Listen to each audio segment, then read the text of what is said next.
Welcome back, traders and investors. We have a returning guest here, Andrew Keene, founder of Keene on the Market.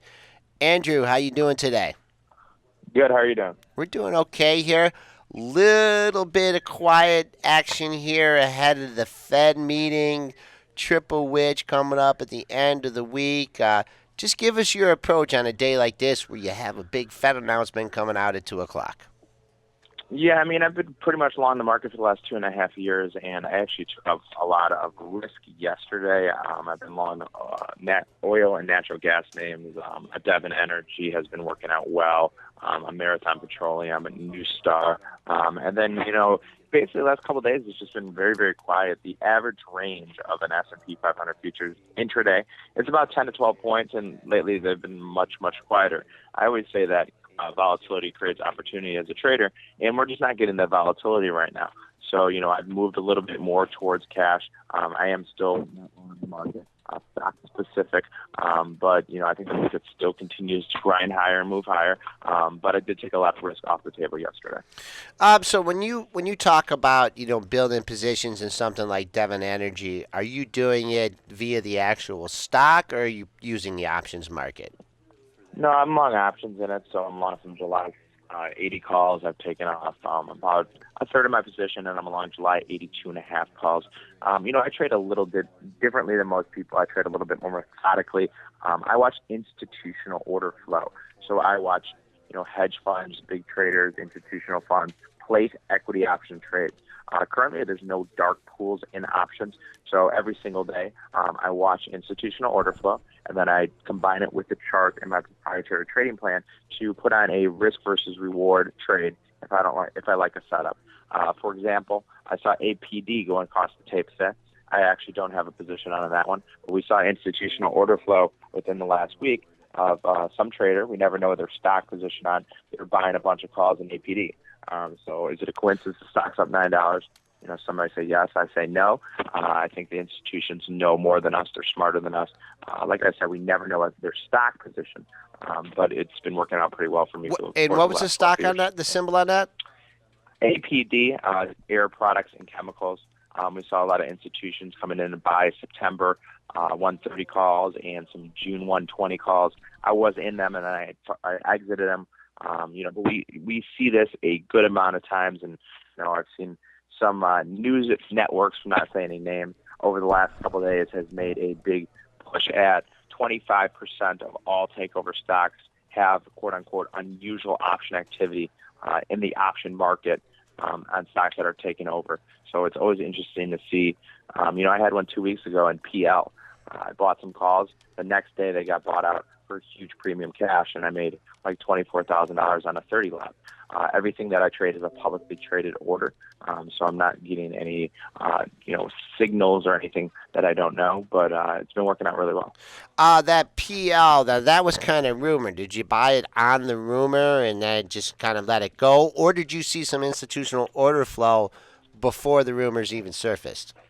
No, we saw some institutional order flow, and basically they bought 1,000 of the. This was on June 3rd. They bought 1,000 of the PL June 60 calls for $1.25. The market was 70 bid at $1.25, so the market was really wide. They bought 1,000 lot controls, the right but not obligation to buy 1,000 shares of stock at $60. And I bought a 30 lot. Not a big trade for me. I trade very active, maybe 15 a day. But a 30 lot for me on a risk versus reward setup. Boom, the next day the stock got bought up. It went to $69.30. And that 30 lot that I was risking $3,900 paid out very, very nicely, and it was $24,000. To be honest, sometimes when I make trades, I don't even know what the company does. There's 8,700 publicly traded companies. Of those, 4,200 of them have options. So sometimes, if I see institutional order flow, and every stock has a certain amount of options it trades in a day. So Bank of America might trade 300,000 shares in a day. A company like PL probably trades 300 options in a day. If it traded 3,000 that day, it'd be 10 times its usual volume, make it known as unusual volume. So, I've been working with this for over the course of 12 years, since I was on the trading floor. This Right. is all we did. This is all we did was looked at institutional order flow. If a trader buys calls, do they know something? Calls are bought for one of two reasons: speculation to the upside or hedge against a short stock position. So we never know their stock position on, but this is continue to work time and time again. Let's talk about the dynamics of that trade that you did in the PL. Now you said it was a wide market. It was 70 a buck and a quarter, right? Was that when you went Yep. in or when the institution went in? The institution went in, and then And where basically the did way they it go? goes is Did they just pay the offer? Did they go, did they go bid at 100? How did they execute the order? I just see the executed trade, so I don't know what Okay. their intention was behind. So basically, the way it works is a hedge fund or a trader comes up with a trade, and the exchanges used to be the first place they would take a trade. Now it's unfortunately the last place. So they'll shop the order, quote unquote, shop it upstairs to a Goldman, to a Citadel, to a Morgan, to a Merrill, and that I don't see at all. Okay. Once it's traded, so they have a decision. Citadel or Goldman can trade it if they want, or they can bring it down to the pit and see if the market makers will trade with them. They bring it down to the pit, they announce the trade gets executed, then it gets time-stamped by the exchange, so I actually see a timestamp on it. So when they were working this order, and let's say they were bid before they actually traded, I don't see any of that. That is all by the institutions. The minute it is an executed trade, that is when I see it. So it's similar to someone wants to buy 10 million shares of Facebook. If they're working the bid all day long, I would never see it. I would only see it once it gets traded. Okay, and then so where did the institution, where did you saw the print, right, of the 1,000, and where did that go? Where was what was the price on that print? So the market was 70 at $1.25, and it traded $1.25 on Okay. the ICE exchange, so electronic Okay. exchange. I think there's currently 11 exchanges. Okay. But yeah, I watch 1,200 to 1,500 trades a day. Obviously, not every trade is going to be a winner, and a lot of those trades I watch I call are fluff. They're nonsense. There's nothing to be important about it. A lot of hedging of positions, pairs trades through options. But certain trades always strike my interest, and then I'm willing to risk a percentage of my capital on these trades, and it continues to be profitable over time. Were you able to get in at a buck and a quarter as well? Did they back off their market? Did you have to pay up a Yeah. little bit more? So options imply volatility is just a supply man to demand curve. So I ended up paying $1.35 for those. So I Okay. did pay 10 cents more. But you wanted in, And right? You did it was yeah, 135 the offer, and you just said, yeah. get me in, right? You didn't like try and go 120 bid or something like that, because you got to figure people that already had taken the other side of that trade, if they weren't hedging with stock, they surely didn't want to see any more orders. So you're almost happy to see that you paid a higher price, because that means that the market was moving in your favor a little bit as well.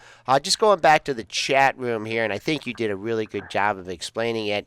You're not necessarily seeing the order flow, but what you're seeing is the actual prints that hit the tape, correct? Right. So we have a trading room, which is 6 hours of audio a day. And then me and another trader of mine, we talk about the institutional order flow. Mm-hmm. We have a promotion going on as partnership with Benzinga. It is keenonthemarket.com, Okay. Keene onthemarket.com/Benzinga.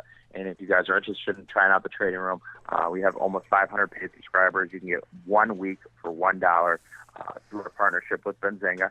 Once again, that's keenonthemarket.com with 3 E's /Benzinga. So if you're interested, I would definitely check it out. 1 week for $1.